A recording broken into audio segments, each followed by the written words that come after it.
बिस्मिल्लाहिर्रहमानिर्रहीम। अस्सलाम वालेकुम। इस वक्त मैं इस्लामाबाद में मौजूद हूँ। तहरीक इंसाफ आज पूरे मुल्क में अदलिया से इज़हार यकजहती के लिए जो रैलीज निकाल रही है, यकीनन पाकिस्तानी तारीख का एक अनोखा रिकॉर्ड कायम होने जा रहा है। लेकिन इस वीडियो में जो 3 खबरें आपके सामने रखने जा रहा हूँ वो इंतहाई दिलचस्प और अहमियत की हामिल है, इसलिए मैं आपसे रिक्वेस्ट करूंगा कि आपने अपने कीमती फीडबैक से जरूर आगाह करना है।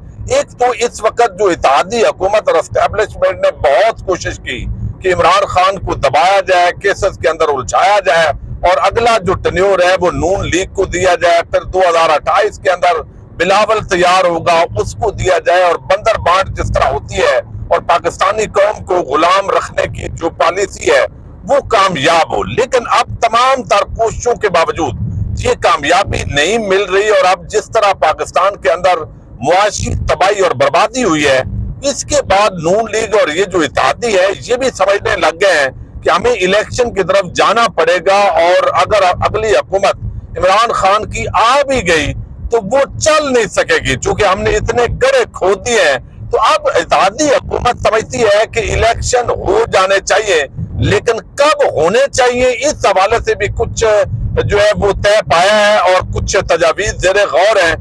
इस हवाले से जो हुकूमत ने घुटने टेके हैं, ये खबर एक तो मैंने आपके सामने तफसील के साथ रखनी है। दूसरा, नून लीग के अंदर जो मरियम नवाज ग्रुप है उसके खिलाफ एक बड़ी बगावत हुई है और ये बगावत तो पिछले 3 महीने से चल रही है और इसको दबाने की नून लीग ने बड़ी कोशिश की है, लेकिन दबाई नहीं जा सकी और अब ये खुलकर सामने आई है और इख्तलाफात मजीद बढ़े हैं। इसकी डिटेल आपके सामने रखनी है। और एक और आपने खबर सुनी होगी और खबर यह है कि कश्मीर रावलाकोट से ताल्लुक रखने वाला एक मरियम नवाज का जो फैन है उसने 32,000 कनाल जमीन की वसीयत की है कि मेरे फौत होने के बाद ये मरियम नवाज को दी जाए, वो यहाँ पे कोई भी काम करना चाहे, फलाई काम करें तो ये जो है वो कर सकती हैं। और ये बड़ा एक अनोखा वाकया है। इस पर मरियम नवाज ने ट्वीट भी किया है, बड़ी हैरत का इजहार भी किया है, खुश भी हुई है। तो क्या ये 32,000 कनाल जमीन मरियम नवाज के नाम हो सकती है?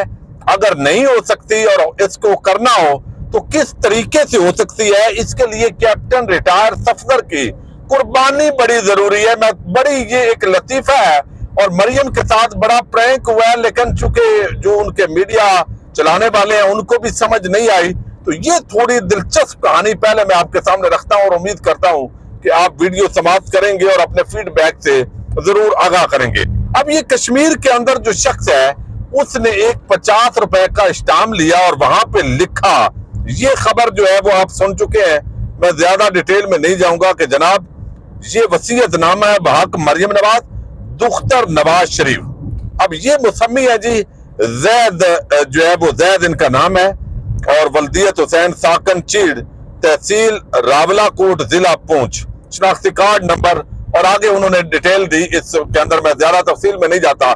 जो एक तरीका कार होता है स्टाम्प का कि मैं बकायमी होशो हवास, मेरी इतनी जो है वो जायदाद है, 50 कनाल मेरे बच्चों को दे दी जाए और बाकी 32,000 कनाल जो अरादी है वो मरियम नवाज को दे दी जाए। मरियम नवाज यहाँ पे चाहें तो फलाई काम करें, जो भी करें। इसके अंदर वो कहते हैं कि जनाब मरियम नवाज सिर्फ मेरे बच्चों के मलकीती रकबा और रकबा वरसा जो है वो तकरीबन 50 कनाल को छोड़कर बाकी जो है जैसे चाहे इस्तेमाल करे। ये कि मरियम नवाज सिर्फ मेरे बच्चों की मलकीती रकबा और रकबा वरसा तकरीबन 50 कनाल को छोड़कर बाकी कर दें। और साथ उन्होंने कहा है कि मदर की वफात के बाद, अभी तो 50% की वो मालका है और मदर की वफात के बाद 100% की वो मालका होंगी और ये उनको करना है। अब ये मुबालगा वो आगे उन्होंने वो मुआवजा भी कहा है कि 8 करोड़ रुपए वो भी मरियम नवाज को मिलेगा। सारी चीज ये कर दी गई है। अब इस पर मरियम नवाज ने जो ट्वीट किया उसके अंदर तो उन्होंने बड़ी खुशी का इजहार किया। Oh my God, why would he do that, it is very touching दो, यानी ये बड़ी खुशी हुई और झूम के उन्होंने किया। अब ये इस बंदे ने, ये कोई दीवाना और पागल नहीं था, पहले मैंने भी समझा कि ये पागल आदमी है। एक तो ये कि ये जिस जमीन जो मरियम नवाज को देने की बात कर रहा है वहां के जराए बता रहे हैं कि ये सारा एक गांव है वो ऑलरेडी आबाद है, 267 खानदान वहां पे घर बना चुके हैं। یہ ان کو بے دخل کر رہا ہے، اور اس نے کیس کیا ہوا ہے کہ جناب یہ میرا ملکیتی ہے، یعنی ان کا ایک خاندان کا بندہ فیروز خان تھا اور اب یہ زید حسین ہے، اس کے نام یہ ہے۔ اب اس کیس کے اندر یہ زمین اس کی ہے ہی نہیں، پہلی بات تو یہ ہے، عدالت نے اس کو دینی بھی نہیں ہے، اور یہ اس نے کہا چلو نکل آئی تو مریم نواز زندہ باد، یہ ایک بات تو ہے۔ لہذا یہ زمین جو ہے اس پوائنٹ آف ویو سے بھی پہلے مریم نواز یہ کیس لڑیں، زمین کا قبضہ لیں، پھر وہ لیں۔ اچھا اگلی بات، کشمیر کا جو سٹیٹس ہے اس کے مطابق پاکستان کا کوئی شہری وہ جو ہے وہ زمین لے ہی نہیں سکتا، اس کا مالک ہو نہیں سکتا خرید کر بھی، چونکہ یہ خصوصی حیثیت ہے، یہی تو انڈیا نے ختم کی، اور یہ سارا جو اس وقت پاکستان کا سٹانس ہے کہ وہاں پہ وہ جائیدادیں خرید رہے ہیں اور انہوں نے خصوصی سٹیٹس ختم کیا ہے۔ تو پاکستان چونکہ خصوصی سٹیٹس مانتا ہے تو کوئی بھی پاکستانی وہ مالک ہی نہیں ہو سکتا وہاں زمین کا۔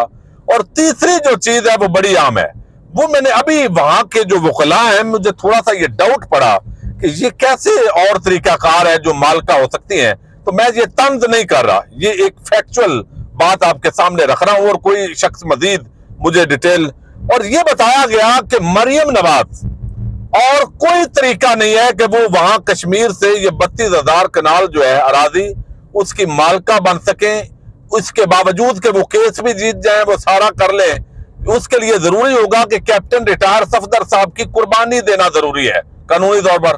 قربانی کیسے؟ کہ مریم نواز صاحبہ کو ان سے علیحدگی اختیار کرنی پڑے گی کیپٹن ریٹائر صفدر سے، پھر جو عدت ہے وہ بھی پوری کرنی پڑے گی، پھر آگے اس شخص کے ساتھ جو ہے وہ ایک شرعی نکاح کرنا پڑے گا، پھر وہاں کا ڈومیسائل اور جو شناختی ڈاکومنٹس ہیں وہ بنانے پڑیں گے، تو پھر وہ بندہ اگر فوت ہو جائے تو اس کے بعد اس کی وصیت کے مطابق یہ 32,000 کنال ان کے نام ہو سکتی ہے۔ یہ میں نے ڈیٹیل چیک کری ہے، اب اندازہ کریں وہ بندے نے کتنی باریک واردات کی ہے۔ مریم بھی خوش اور کیپٹن صفدر بھی خوش ہوگا، لیکن باریک واردات ہے، اس پہ ہنسے یا روئیں۔ اب یہ 32,000 کنال کیسے نام کروانی ہے، تینوں طریقے میں نے تینوں چیزیں آپ کے سامنے جو ہے وہ رکھ دی ہیں۔ اب دو خبریں اور ہیں، وہ ذرا اصل میں وہ مریم کی نظر ہو گئی ہے سارا معاملہ۔ اب یہ دوسری ایک خبر یہ ہے کہ خیبر پختونخوا کے اندر پچھلے تقریباً 3 مہینے سے جو اس وقت امیر مقام ہے اور یہ جاوید عباسی کا جو گروپ ہے اس کے خلاف بغاوت ہوئی ہے، اور وہاں کے جو مقامی اقبال ظفر جھگڑا اور دیگر جو قائدین ہیں وہ سمجھتے ہیں کہ یہ قبضہ مافیا ہے، یہ پی ٹی آئی جو نون لیگ ہے اس پر قبضہ گروپ ہے، پیسہ ہے، انڈسٹری چلاتے ہیں، تو مریم نواز کو انہوں نے قابو کیا ہوا ہے، لہذا ان کو ہٹایا جائے۔ اس معاملے کو دبانے کی کوشش کی گئی کہ چلیں ایک طرف تحریک انصاف ویسے ہی مقبول ہے تو اس کو دبایا جائے اور یہ ہمارے اختلافات باہر نہ آئیں، لیکن گزشتہ روز ایک اجلاس ہوا ہے، اور اس اجلاس کے اندر جو بڑی تعداد ہے وہ کے پی کے کی، وہ ذمہ داران کی، وہ پہنچی ہے، اور باقاعدہ انہوں نے قرارداد منظور کی ہے کہ یہ امیر مقام جاوید عباسی اور یہ جو چند لوگ ہیں یہ پیسے کے بل بوتے پر انہوں نے نون لیگ پر قبضہ کر لیا، اور ہمارے قائدین بھی ان کو دیکھتے ہیں جو کہ یہ مریم گروپ ہے، تو لہذا ان کو ہٹایا جائے۔ جب تک نون لیگ ان کو ہٹائے گی نہیں تو یہاں پہ کام بھی نہیں ہو سکتا، اور ہم بھی جو ہے وہ کام نہیں کریں گے۔ ایک تو یہ ہوئی ہے بڑا جو ہے وہ بغاوت جو پھوٹی ہے۔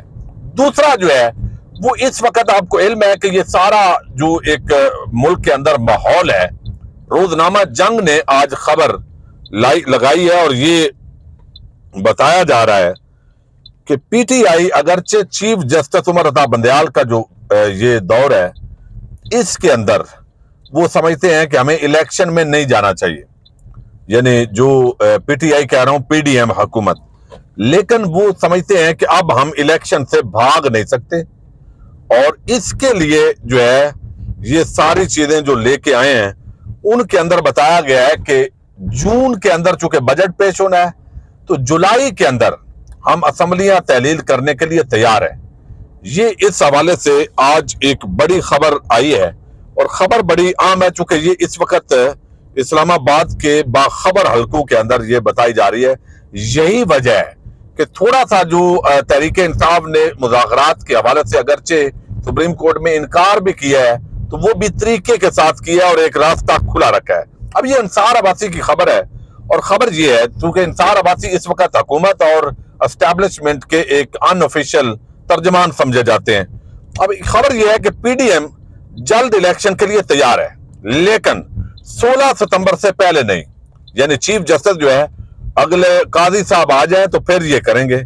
अच्छा, ये तारीख चीफ जस्टिस पाकिस्तान उमर अता बंदयाल की रिटायरमेंट की तारीख है।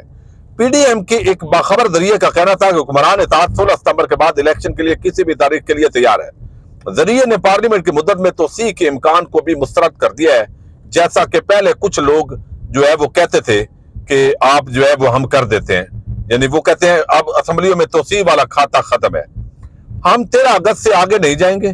13 अगस्त को कौमी असेंबली अपनी मुद्दत मुकम्मल पूरी कर लेगी। कहा जाता है कि 13 अगस्त से आगे जाने से हुक्मरान इत्तेहाद को सियासी लिहाज से बहुत नुकसान होगा। जरिए का यानी सोर्स का कहना है कि अगर पीडीएम और पीटीआई वाले इलेक्शन की तारीख के हवाले से किसी मुआहदे के लिए बातचीत का सिलसिला जारी रखते हैं तो कौमी असेंबली की तहलील जुलाई में मुमकिन है, लेकिन जून में किसी तरह भी ऐसा नहीं होगा। हुकूमत बजट के मामले पर समझौता नहीं करेगी। हुकूमत चाहती है कि वो बजट पेश करे और इसे आईएमएफ के साथ तयशुदा शराइत के मुताबिक पार्लियामेंट से मंजूर कराए। कहा जाता है कि बजट निगरान हुकूमत के लिए नहीं छोड़ा जा सकता, क्योंकि हुक्मरान जो जमात है वो कानून साजी और ये बहुत सारे मामलात हैं, आइंदा बजट आईएमएफ के साथ तयशुदा मामलात के तहत होना है।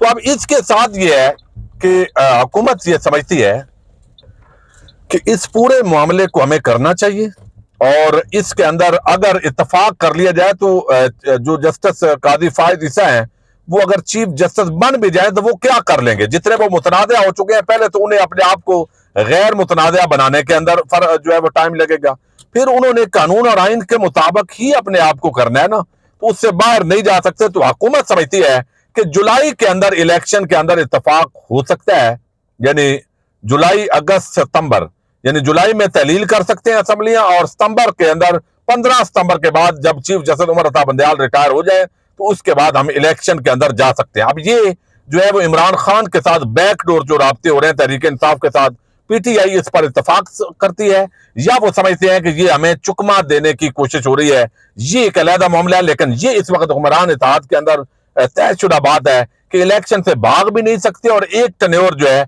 वो इमरान खान को देना पड़ेगा, और उसके बाद हुकूमत चलती है नहीं चलती, और जो गड्ढे हमने खोदे हैं उसके तहत वैसे भी ये हुकूमत नहीं चल सकेगी। देखते हैं आने वाले दिनों के अंदर क्या अपडेट्स हैं, ये भी आपके सामने रखेंगे। इजाजत दीजिएगा, अल्लाह हाफिज।